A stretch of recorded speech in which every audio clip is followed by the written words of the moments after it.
আয়াতের ভিতরে আল্লাহ তাআলা তার হাবিবকে যে নৈশকালীন ভ্রমণ করিয়েছিলেন মসজিদে হারাম থেকে মসজিদে আকসা পর্যন্ত, এই সম্পর্কে আল্লাহ তাআলা বলেছেন। আর যে আমি হাদিস পাঠ করেছি হযরত মালিক ইবনে সাআদ আল আনসারী রাদিয়াল্লাহু তাআলা আনহু থেকে, যে আল্লাহ রাসূল সাল্লাল্লাহু আলাইহি সাল্লাম বলেন যে আমার মেরাজ এমন এমন অবস্থায় হয়েছিল, বাইনান নাইমি ওয়াল ইয়াকযান, না ঘুম না জাগ্রত, এমন অবস্থায় আমার মেরাজ হয়েছিল মসজিদে হারাম থেকে নিয়ে বাইতুল মুকাদ্দাস থেকে নিয়ে 7 আসমান পাড়ি দিয়ে লৌহ কলম পাড়ি দিয়ে আল্লাহ তাআলার আরশে আজিমের দিদার হয়েছিল। আল্লাহ রাসূল সাল্লাল্লাহু আলাইহি সাল্লামের জীবনে অনেক মুআজিজা ছিল। মুআজিজা বলা হয় নবী রাসূলদের থেকে যে অলৌকিক ঘটনা প্রকাশিত হয়, একে বলা হয় মুআজিজা। এটা কোনো নবী রাসূল ইচ্ছাকৃতভাবে এটা করতে পারেন না, দেখাতে পারেন না। যেরকম মুসা আলাইহিস সালামের মুআজিজা ছিল কি, মুসা আলাইহিস সালাম লাঠি ছেড়ে দিলে কি হয়ে যেত? সাপ হয়ে যেত। সূরা তাহার ভিতরে আছে, সূরা আম্বিয়ার ভিতরে আছে এই কাহিনী। শুধু তাই নাই, মুসা আলাইহিস সালাম যখন ছাগল চড়াতে লাঠি নিয়ে যেতেন, গাছের পাতা পাড়বেন, ছাগলকে খাওয়াবেন, লাঠি ব্যবহার করতেন। এমনকি এই লাঠি দিয়ে মুসা আলাইহিস সালাম সূর্যের তাপ থেকে বাঁচার জন্য, ছায়ার জন্য লাঠি ব্যবহার করতেন। মুসা আলাইহিস সালাম আল্লাহ তাআলাকে বললেন, ওয়ালিয়া ফিহা মাআরিবু উখরা, আল্লাহ এই লাঠি দিয়ে আমি আরো অনেক কাজ করি, অনেক কাজ আছে আমার। এক এক নবীর এক এক মুআজিজা ছিল।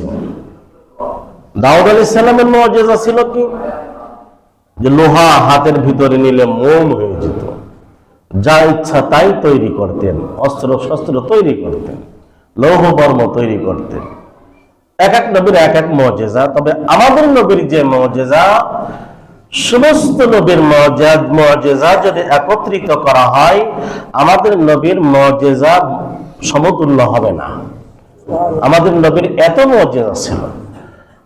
রাসূল সাল্লাল্লাহু আলাইহি সাল্লামের যত হাজার হাজার মুআজিজা ছিল, তার ভিতরে সব থেকে বড় মুআজিজা ছিল কি জানেন? কি? আল কোরআন। আল্লাহ রাসূলের সব থেকে বড় মুআজিজা ছিল কি? আল কোরআন।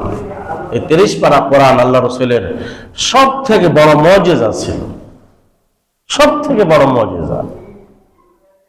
তারপরে আল্লাহ রাসূলের মুআজিজা হচ্ছে মেরাজ।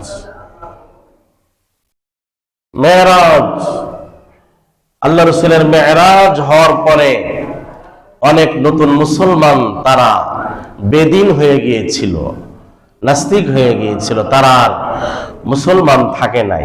কেন? যে এক রাত্রের কিছু অংশে মসজিদে হারাম থেকে বাইতুল মুকাদ্দাসের দূরত্ব হচ্ছে 1300 কিলোমিটার। এক রাত্রে 1300 কিলোমিটার চলে গেল বাইতুল মুকাদ্দাস। বাইতুল মুকাদ্দাসে যে ইমামতি করলো সমস্ত নবী রাসূলদের, আবার 7 আসমান পাড়ি দিয়ে লৌহ কলম পাড়ি দিয়ে এক রাত্রের ভিতরে আরশে আজিমে যে আল্লাহ তাআলার সাথে দিদার হলো, কথা হলো, এটা হয় কিভাবে? আমি যদি আপনাদেরকে বলি যে আজকে সকাল 10টায় আমি চট্টগ্রাম গিয়েছিলাম, আবার চট্টগ্রাম থেকে আবার এখানে এসে নামাজ পড়াচ্ছি, বিশ্বাসযোগ্য? এটা কেন বিশ্বাসযোগ্য না? কেন? যে আমার দ্বারা সম্ভব না, এটা আমার দ্বারা সম্ভব না, আমার দ্বারা সম্ভব না। হ্যাঁ, যদি কেউ কোটি কোটি টাকার মালিক হয়, হেলিকপ্টারে গেছে, হেলিকপ্টারে আসছে, এটা তার ব্যাপারে, এটা কিন্তু আমার দ্বারা এটা সম্ভব না। 2 ঘন্টার ভিতরে চট্টগ্রাম যাওয়া আসা করা। আল্লাহ রাসূলের এই মেরাজের কারণে অনেক নবমুসলিম যারা নতুন মুসলমান হয়েছিল, তারা নাস্তিক হয়ে গিয়েছিল, বিশ্বাস করতেই পারতেছে না। অথচ আল্লাহ তাআলা তার হাবিব দ্বারা এমন কাজ করাবেন যে সেটা অবশ্যই বিশ্বাসযোগ্য। বিশ্বাসযোগ্য না যোগ্য না? আর আল্লাহর হাবিব কি নিজের পক্ষ থেকে কোনো কাজ করেন না আল্লাহ তাআলার আদেশ ছাড়া কাজ করেন? আল্লাহ তাআলার আদেশ ছাড়া কি কোনো কাজ করেন? কোনো কাজ করেন না।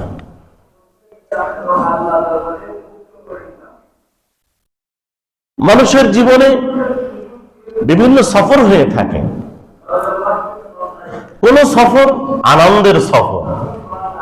আমি আমার ফ্যামিলিকে নিয়ে কুয়াকাটায় ঘুরতে গেলাম, বা কক্সবাজার ঘুরতে গেলাম, জাফলং ঘুরতে গেলাম, এটা কি আনন্দের সফর না বেদনার সফর? বলেন দেখি। আনন্দের সফর। আবার বেদনার সফর আছে। আমার কোনো আত্মীয় মারা গিয়েছে, চট্টগ্রাম কক্সবাজার জানাজা পড়তে গেলাম, এটা বেদনার সফর। বিভিন্ন সফর থেকে আনন্দের সফর হয়, বেদনার সফর হয়। আল্লাহ রাসূল সাল্লাল্লাহু আলাইহি সাল্লামের জীবনে দুইটি সফর ছিল, একটা আনন্দের আর একটা কষ্টের। একটা আনন্দের আর একটা কি? কষ্টের, বেদনা। খুশির যে সফর, আনন্দের যে সফর, এটা ছিল মেরাজ। সুবহানাল্লাহ। আর আল্লাহ রাসূলের কষ্টের সফর ছিল মক্কা থেকে মদিনায় হিজরত করা। এটা ছিল খুবই কষ্টের সফর। বারবার কাবার দিকে তাকাচ্ছিলেন যে কাবা, তোমাকে রেখে আমার যেতে মন চায় না মদিনায়। তোমার বুকেই আমার জন্ম, তোমার পেটেই আমি লালিত পালিত হয়েছি, তোমাকে রেখে আমি মদিনায় যেতে চাই না, তারপর আমার যেতে হবে। আমার রব আমাকে নির্দেশ করেছেন। আর তোমার বুকে যারা বসবাস করে আল্লাহর দুশমন, তাদের কারণে আমার যেতে হচ্ছে। তাহলে সফর আনন্দেরও হয়, সফর কিসের হয়? কষ্টেরও হয়। আল্লাহ রাসূলের মেরাজের সফর এটা কিসের ছিল? আনন্দের সফর ছিল। কেন? আল্লাহ রাসূলের মেরাজ সম্পর্কে যদি জানতে চান, সব থেকে বিশুদ্ধ গ্রন্থ আর রাহিকুল মাখতুম, আল্লামা সফির রহমান মুবারকপুরী রহমাতুল্লাহ আলাইহি উনি লিখেছেন, প্রায় 1200 আল্লাহ রাসূলের সিরাতের ভিতরে পুরো বিশ্বের ভিতরে প্রতিযোগিতা হয়েছিল, আর রাহিকুল মাখতুম এই লেখক উনি 1 নম্বর হয়েছিলেন। সুবহানাল্লাহ। তার রাহিকুল মাখতুমের ভিতরে লিখছে 143 140 নম্বর পৃষ্ঠা। আসলে তো আমরা বই পড়ি না, পড়ার দরকার আছে না নাই? যদি কিনতে না পারেন, আমার কাছে আছে আল্লাহ রাসূলের সিরাতের যত কিতাব, বাংলায়ও আছে, আরবিতেও আছে, উর্দুতেও আছে। তার রাহিকুল মাখতুমের ভিতরে উল্লেখ করেছেন আল্লামা সফির রহমান মুবারকপুরী রহমাতুল্লাহ আলাইহি। আরো অনেক তত্ত্বজ্ঞানীগণ উল্লেখ করেছেন, আরো বিভিন্ন সিরাতের কিতাবে উল্লেখ করেছেন যে আল্লাহ রাসূলের মেরাজ কেন হলো। আল্লাহ তাআলা যেরকম 30 পারা কোরআন জমিনে রেখে জিবরাইল আলাইহিস সালামের মাধ্যমে অবতীর্ণ করেছেন, আল্লাহ তাআলা ইচ্ছা করলে 5 ওয়াক্ত নামাজ জিবরাইলের মাধ্যমে এই জমিনে এটা করতে পারতেন না? পারতেন না? পারতেন। 30 পারা কোরআন 23 বছর যাবত অবতীর্ণ হয়েছে, কিন্তু 5 ওয়াক্ত নামাজের জন্য আল্লাহ রাসূলের মেরাজ হবে কেন? কেন? কারণ কি? তত্ত্বজ্ঞানীগণ বলেন যে আল্লাহ রাসূলের যেই বছর মেরাজ হয়েছিল ওই বছরকে বলা হয় আমুল হুজন, অর্থাৎ কষ্টের বছর, টেনশনের বছর, চিন্তার বছর। কেন? কারণ কি? আসি এবার। আর রাহিকুল মাখতুমের ভিতরে লিখছেন আল্লামা সফির রহমান মুবারকপুরী রাহমাতুল্লাহ আলাইহি যে আল্লাহ রাসূলের যেই বছর মেরাজ হয়েছিল ওই বছর আল্লাহ রাসূল এত ভেঙে পড়েছিলেন, এত টেনশনে ছিলেন যে এই টেনশন মুক্ত করার জন্য আল্লাহ তাআলা তার হাবিবকে বললেন যে হাবিব আমার, আপনার টেনশন সব মুক্ত হয়ে যাবে, আপনি আমার দরবারে চলে আসেন, সরাসরি আপনার সাথে কথা বলি। কি টেনশন? আল্লাহ রাসূল সাল্লাল্লাহু আলাইহি সাল্লামের দ্বীনের দাওয়াতের কারণে শিয়াবে আবি তালেবের ভিতরে 3 বছর অবরুদ্ধ করে রাখা হয়েছিল, আল্লাহ রাসূলের চাচা সহ। আম্মাজান খাদিজাতুল কুবরা রাদিয়াল্লাহু তাআলা আনহা ছিলেন, আরো কিছু সাহাবী ছিলেন। 3 বছর অবরুদ্ধ করে রাখা হয়েছিল শিহাবে আবি তালেব। শিহাবে আবি তালেব কাকে বলা হয়? যারা হজ বা উমরা করেছেন, আর যারা যাবেন এখনো চেনেন না, আমি চিনাই দিচ্ছি। ওই যে আবু জেহেলের বাড়ি যেখানে ছিল, যে এখন যে বাথরুম হয়েছে, গণশৌচাগার, ওখান থেকে নিয়ে সামনেই যে ফ্লাইওভার হয়েছে, এই ফ্লাইওভার মসজিদে জিন জান্নাতুল মুআল্লা, এই এলাকা ছিল শিহাবে আবি তালেব।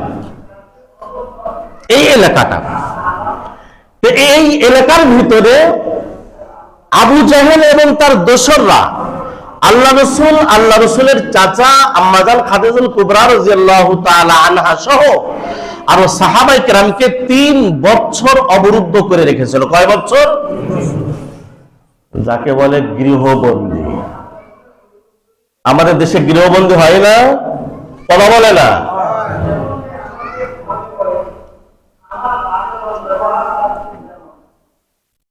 বিশিষ্ট তাফসীর কারক, কোরআনের পাখি আল্লামা দেলোয়ার হোসেন সাঈদী রাহমাতুল্লাহ আলাইহি, তাকে গৃহবন্দী করে রাখা হয়েছে না?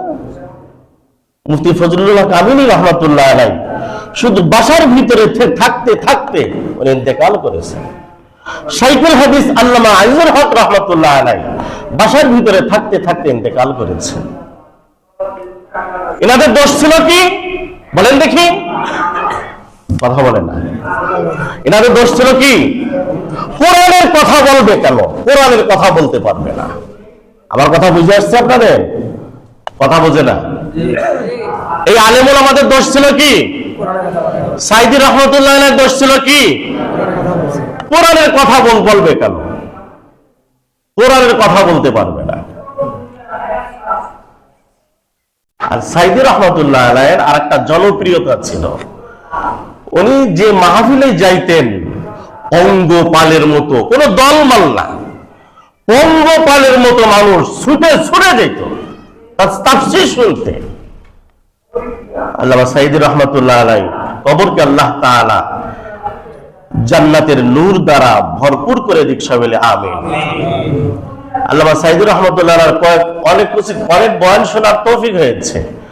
নামাজ সম্পর্কে একটা তাফসীর শুনেছিলাম, আজীব। আমি একদিন ওই তাফসীরটাই পড়বো ইনশাআল্লাহ, নামাজ সম্পর্কে। আল্লাহ রাসূল এবং তার চাচা এবং আম্মাজান খাদিজাতুল কুবরা রাদিয়াল্লাহু তাআলা আনহা এই আরো সাহাবীদেরকে শিহাবে আবি তালেবের ভিতরে কত বছর অবরুদ্ধ করে রেখেছিল? 3 বছর। আল্লাহ রাসূলের নবুয়তের 7ম বছর থেকে 7, 8, 9, 10, 7ম বছরের শেষ থেকে 10ম বছর পর্যন্ত কি রকম অবরুদ্ধ? যে আবু জাহেল্লা ঘোষণা করলো যে মুহাম্মদ এবং মুহাম্মাদের দলবলের কাছে কোনো ব্যবসায়ী কোনো কিছু বিক্রি করতে পারবে না, কোনো কিছু কি করতে পারবে না, বিক্রি করতে পারবে না। আর যদি বিক্রি করতে হয় বেশি দামে বিক্রি করতে হবে, কম দামে বিক্রি করতে পারবে না। এবার ইতিহাস শোনেন, শিহাবে আবি তালেবের ইতিহাস আলাদা একদিন বলবো, ছোট্ট একটু বলি। আম্মাজান খাদিজাতুল কুবরা রাদিয়াল্লাহু তাআলা আনহা বলেন যে আমাদের যে 3 বছর যে অবরুদ্ধ করে রাখা হয়েছিল, আমাদের অবস্থা কি জানেন আপনারা? আমাদের তাঁবুর ভিতর থেকে শুধু কান্নার আওয়াজ বের হতো, পানি নাই, খাবার নাই, কান্নার আওয়াজ বের হতো। আর আমাদেরকে পুরা এক ঘরে করে রাখা হয়েছিল, যে কারোর সাথে কোনো লেনদেন, কথাবার্তা, ওঠা বসা কিচ্ছুই হবে না। আম্মাজান বলেন যে আমরা কি খেয়ে বেঁচেছি এই 3 বছর? আমরা গাছের পাতা, গাছের ছাল, বাকল এইগুলি খাইতাম আমরা। এই খাওয়ার ফলে আমাদের কি হয়েছে? ঘোড়া, মহিষ এবং ছাগল যেরকম পায়খানা করে, আমাদের পায়খানাগুলি এরকম হয়ে গিয়েছিল। যাদেরকে শিহাবে আবি তালেবের ভিতরে অবরুদ্ধ করে রাখা হয়েছিল, তাদের দোষ ছিল কি? কোরআনের কথা বলতে পারবে না। কিসের কথা বলতে পারবে না? কোরআনের কথা বলতে পারবে না, আল্লাহর কথা বলতে পারবে না, তাওহীদের কথা বলতে পারবে না। এই দোষ ছিল। কিন্তু আবু জেহেলরা কি শেষমেশ টিকেছে? এই দেশে যারা এরকম কোরআন বন্ধ করতে চেয়েছিল, মাহফিল বন্ধ করতে চেয়েছিল, মাদ্রাসাকে জঙ্গির কারখানা বলেছিল, তারা কি টিকেছে? তারও কিন্তু সফর হয়েছে হেলিকপ্টারে, কিন্তু এই সফরটা কি আনন্দের না কষ্টের? বলে না, কষ্টের। যে কষ্ট হয়েছে বলার মতো না, অনেক কষ্ট হয়েছে। সেই জন্য ইনশাআল্লাহ কোরআনের পক্ষে থাকবে, ইনশাআল্লাহ কোরআনের পক্ষে থাকবে, ইনশাআল্লাহ থাকবো তো, ইনশাআল্লাহ আলেমুল আমাদের পক্ষে থাকবে, ইনশাআল্লাহ থাকবো তো, ইনশাআল্লাহ থাকবো, ইনশাআল্লাহ। শিহাবে আবি তালেব তাহলে কয় বছর আল্লাহ রাসূল কষ্ট করলেন? 3 বছর। এই শিহাবে আবি তালেব থেকে বের হয়ে এর 6 মাস পরে আল্লাহ রাসূলের চাচা ইন্তেকাল করলেন। যে চাচা আল্লাহ রাসূলের দাওয়াতি কাজে শেল্টার দিতেন, সহযোগিতা করতেন, এই চাচা মারা গেলেন। দেখেন কষ্টের পরে কষ্ট। শিহাবে আবি তালেব থেকে বের হওয়ার কয় মাস পরে? 6 মাস পরে। আবার আবু তালেবের আল্লাহ রাসূলের চাচার ইন্তেকালের 2 মাস পরে আম্মাজান খাদিজাতুল কুবরা রাদিয়াল্লাহু তাআলা আনহা ইন্তেকাল করলেন। দেখেন আরো কি কষ্ট। আল্লাহ রাসূল বলতেন, আমি দাওয়াতি কাজে যত কষ্ট পেতাম, আমি আমার ঘরে আসার পরে, আমার স্ত্রী খাদিজার কাছে আসার পরে যখন কষ্টের কথা বলতাম, আমার স্ত্রী খাদিজা আমাকে এমন ভাবে সান্ত্বনা দিত যে আমি কষ্টের কথা সব ভুলে যেতাম। পরের দিন আবার দাওয়াতি কাজে বের হতাম। 2 মাস পরে স্ত্রী মারা গেল। প্রথমে শিহাবে আবি তালেব, পরে চাচার ইন্তেকাল, 2 মাস পরে স্ত্রীর ইন্তেকাল। এরপরে আল্লাহ রাসূল দাওয়াতি কাজে গেলেন তায়েফে। 1-2 মাস পরে তায়েফে গেলেন। তায়েফের মানুষ কি আল্লাহ রাসূলের দাওয়াত গ্রহণ করলো না আল্লাহ রাসূলকে কষ্ট দিল? কষ্ট দিল। এই দেখেন 4টা কষ্ট। তত্ত্ববিজ্ঞানীগণ বলেন আল্লাহ রাসূলের যে কষ্টের পরে কষ্ট, এই কষ্ট লাঘব করার জন্য আল্লাহ তাআলা তার হাবিবকে বললেন, হাবিব আমার, আপনার সাথে আমার সাক্ষাৎ হতে হবে, তাহলে আপনার কষ্ট সব ধুয়ে মুছে সাফ হয়ে যাবে। এবার আল্লাহ রাসূলের মেরাজ হলো। কি হলো? মেরাজ হলো। তাহলে তত্ত্ববিজ্ঞানীগণ কয়টা কারণে মেরাজের কথা বলেছেন? 4টা কারণ। মনে থাকবে তো ইনশাআল্লাহ? ইনশাআল্লাহ। এবার আল্লাহ রাসূল বলতেছেন যে মেরাজ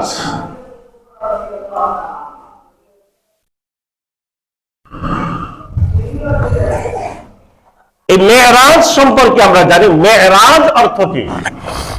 মেরাজ অর্থ উপরে ওঠার সিঁড়ি। মেরাজ অর্থ উপরে ওঠার সোপান। উর্দু জগতে উঠতে যে সিঁড়ি লাগে, সোপান লাগে, একে বলা হয় মেরাজ। ইসমে আলা সেগা। আল্লাহ রাসূল মেরাজ শুরু হবে। আল্লাহ রাসূল শুয়ে আছেন মসজিদে হারামে। এক হাদিসে আছে মসজিদে হারামে শুয়ে আছেন, আর এক হাদিসে আছে উম্মে হানির ঘরে শুয়ে আছেন, আর এক হাদিসে আছে হজরে আসওয়াদের পাশে শুয়ে আছেন, আর এক হাদিসে আছে হাতিমে কাবায় শুয়ে আছেন। আমি যে বুখারী শরীফে যে হাদিসটা পড়েছি সব আছে এটার ভিতরে। 3700 কত 3887 নম্বর হাদিস বুখারী শরীফের। কত নম্বর? 87 নম্বর।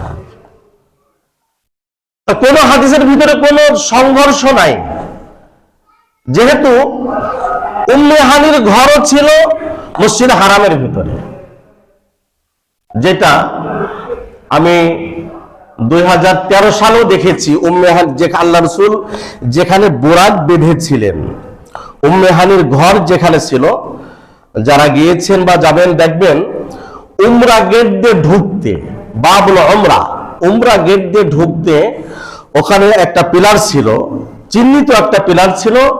এটা 13 সালের পরে ওই পিলারটা ভেঙে ফেলেছে, আর রাখে নাই সৌদি সরকার।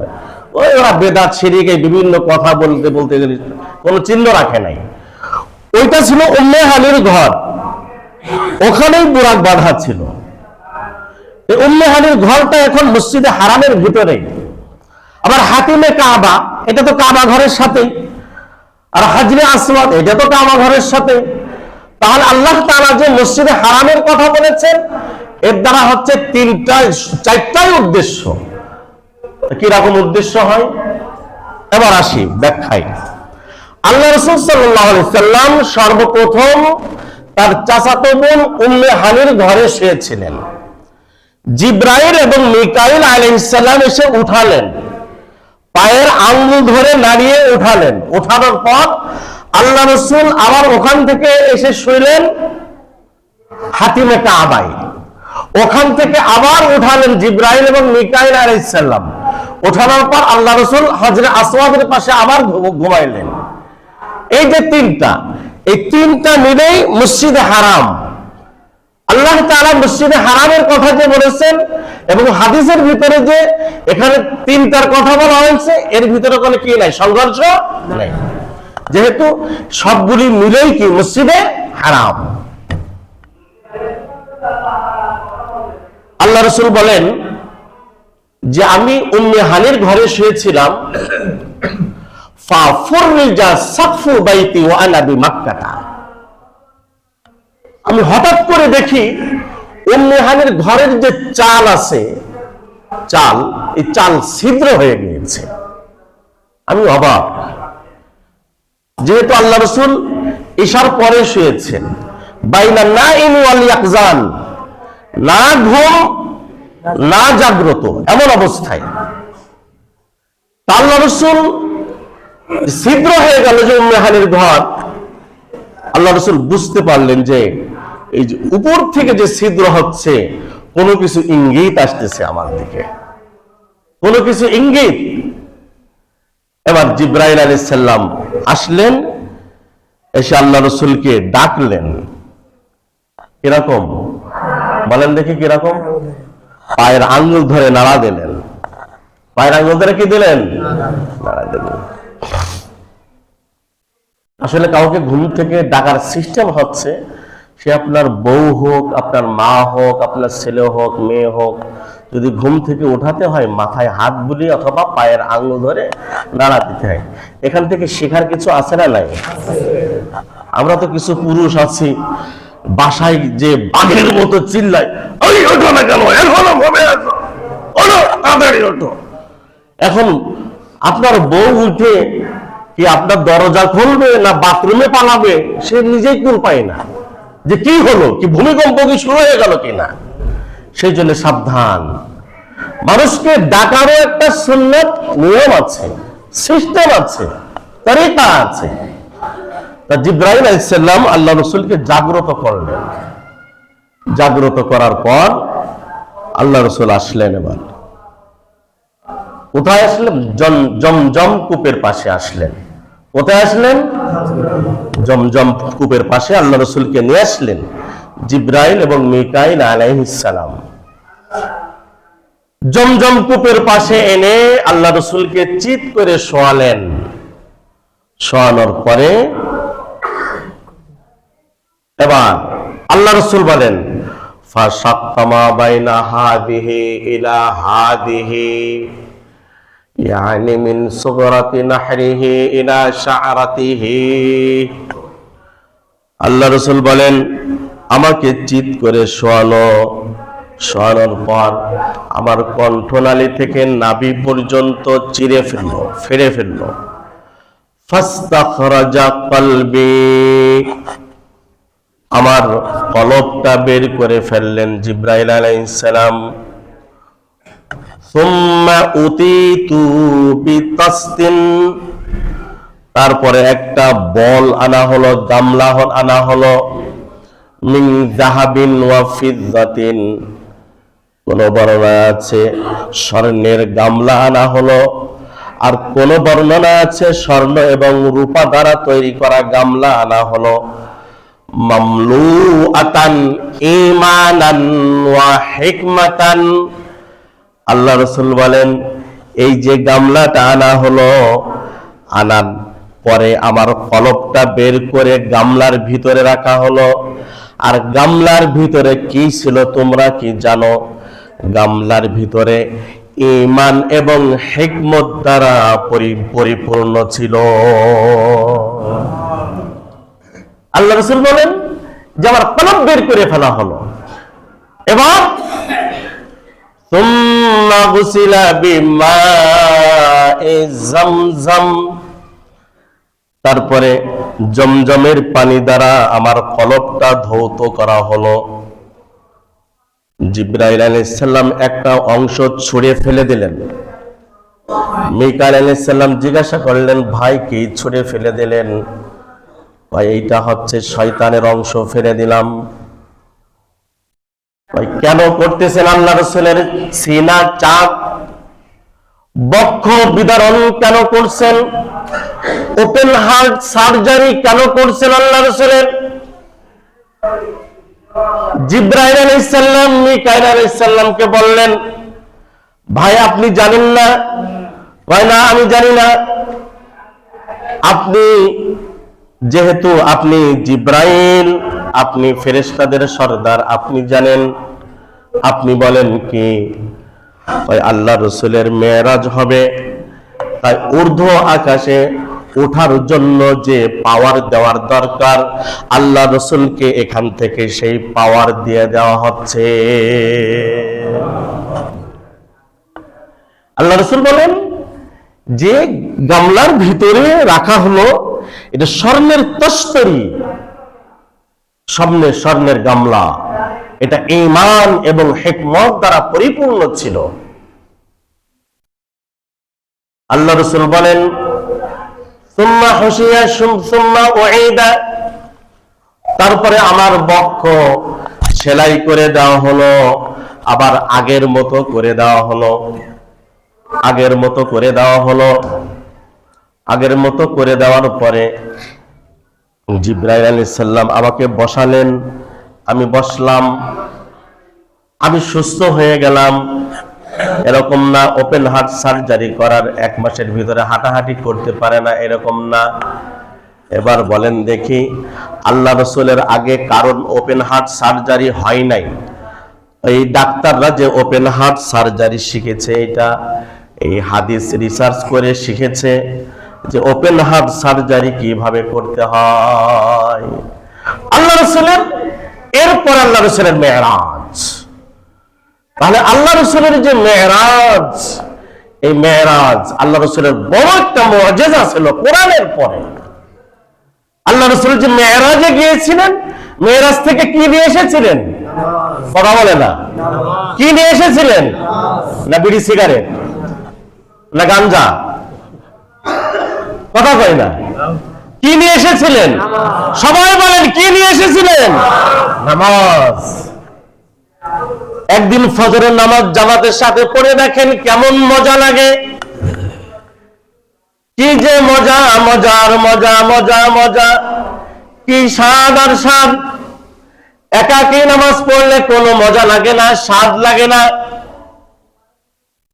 একাকী নামাজ পড়তে গেলে শয়তানে ধরে, বিভিন্ন ওয়াসওয়াসা আসে, 4 রাকাত পড়লাম না 5 রাকাত পড়লাম। কিন্তু জামাতের সাথে নামাজ পড়ে দেখেন কি মজা লাগে। অনেকে ঠান্ডার কারণে ওযু করতে হবে, ফজরের নামাজ পড়ে না, জামাতে আসে না। আপনি আমাদের নূরবাগ মসজিদে ফজরে ঢুকে দেখেন গরম আর গরম, ওরকম শীত নাই, কি নাই, ওরকম শীত নাই। ফজরের সময় সব জানলা দরজা সব বন্ধ থাকে, এত মজা লাগে, এত মজা লাগে। এই মজা একমাত্র কারাই বুঝবে? আল্লাহ তাআলা বলেন ওয়া ইন্নাহা লাকাবীরাতুন ইল্লা আলাল খাশিঈন। এই নামাজ ভারী কাদের জন্য? যাদের অন্তরে আল্লাহর ভয় নাই। আর যাদের অন্তরে আল্লাহর ভয় আছে তাদের জন্য নামাজ কোনো ওজনের কোনো বিষয় না, ভারী কোনো বিষয় না। ঠিক না? ঠিক না? এই কথা কার? ওয়া ইন্নাহা লাকাবীরাতুন ইল্লা আলাল খাশিন। আল্লাহ তাআলা বলেন নামাজ অত্যন্ত ভারী, কিন্তু যাদের অন্তরে আল্লাহর ভয় আছে তাদের জন্য নামাজ কখনো কি না, ভারী না। সেজন্য নামাজ পড়বো তো ইনশাআল্লাহ। মেরাজের আলোচনা শুনতে খুব মজা লাগে না? নামাজ মজা লাগে না, নামাজ টেস্ট লাগে না। বয়ান বড় মজা লাগে, কিন্তু নামাজ টেস্ট মজা লাগে না। এরকম হলে হবে না। এটা মুমিন মুসলমান বলা হয় না, একে মুমিন মুসলমান বলা হয় না। সেই জন্য নামাজ পড়বো তো ইনশাআল্লাহ, সবাই পড়বো তো ইনশাআল্লাহ। আমাদের ছেলে মেয়েদেরকে নামাজ পড়বো তো ইনশাআল্লাহ। বাসায় সবাইকে নামাজ পড়াবো তো ইনশাআল্লাহ। ইনশাআল্লাহ জামাতের সাথে পড়বো তো ইনশাআল্লাহ। এবার ইনশাআল্লাহ একটু কম হয়ে গেছে। জামাতের সাথে পড়বো তো ইনশাআল্লাহ, জামাতের সাথে পড়বো তো ইনশাআল্লাহ। যদি বলি যে ভাই মসজিদে তো ওয়াদা করলেন জামাতের সাথে পড়, মাগরিবে তো দেখলাম না, ইনশাআল্লাহ বলছিলাম। ইনশাআল্লাহ মানে আল্লাহ চাহে তো, আল্লাহ চাই নাই বলে মসজিদে যাই নাই। পাবলিক এই বাঙালি যে কত বড় মারাত্মক জিনিস, সেটা পড়বো তো ইনশাআল্লাহ, সবাই পড়বো তো ইনশাআল্লাহ, জামাতের সাথে ইনশাআল্লাহ। আল্লাহ তাআলা কবুল ও মঞ্জুর করুক। সাহেবের আমিন। আখিরু দাওয়ানা আলহামদুলিল্লাহি রাব্বিল আলামিন।